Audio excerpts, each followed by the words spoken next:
Assalamu alaikum, YouTube көршілер, туғандар, қандайсыздар? Барыңыздардың қармаған орозоңыздар қабыл болсын.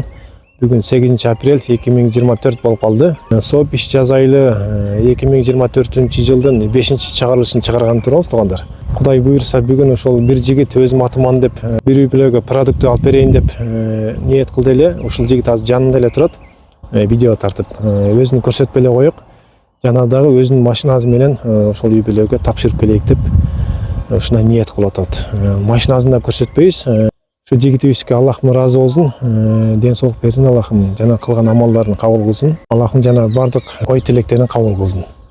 Жана дагы туугандар, ушундай сооп иш жасайм десеңиздер, экранда телефон номерим калтырып койдум. Ошо байланышыңыздар. Бул сооп иш токтобойт, негизи орозодо гана эмес, башка күндөрдө деле кылсаңыздар болот. Былтыр күзгө чейин кылганбыз бул ишти. 11-12 чыгарылыш чыгарганбыз. Азыр Кудай буйрса ошо Покровкадагы бир үй бүлөгө алып барабыз. Жана дагы башка бир үй бүлөгө да өзүнчө акча жыйналып калган. Аны өзүнчө чыгарылыш кылып, башка күнү чыгарабыз. Бүгүн ушул жигиттен алып берип аткан продуктубузун барып, бир үй бүлөнү кубандырып келейик.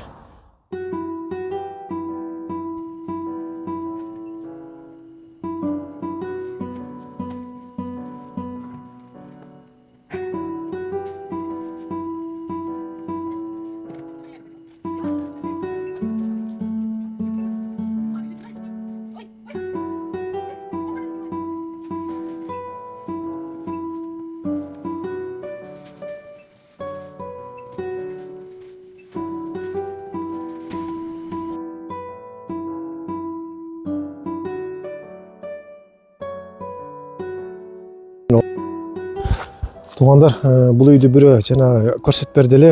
Ушул үйгө келдик азыр. Биз сәтлет көчөдө экен, Покровкада. Ушул жака түшүрүп берип коёйк.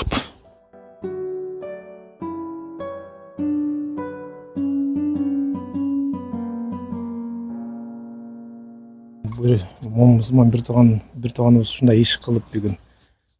Аллахым разы болсун. Чоң рахмат. Ушундай сиздерге окшогондор көбөйө берсин. Рахмат меле. Сізге де ден соолук каалайбыз. Бактылуулукту каалайбыз, Чоң рахмат. Ушундай кайрымдуу кыргыз элиме Аллахым разы болсун. Дагы да ушундай сооп иш кылам десеңиздер, башында айткандай экранда номерим турат, ошо байланышкыла, Мбанкта, WhatsApp'та ошо номерде. Жаңы көрүп аткандар болсо, ошо жолжобузун WhatsApp'тан сурасаңыздар болот, туугандар. Бул ишти эми орозодо эле эмес, башка күндөрдө эле кылсак болот.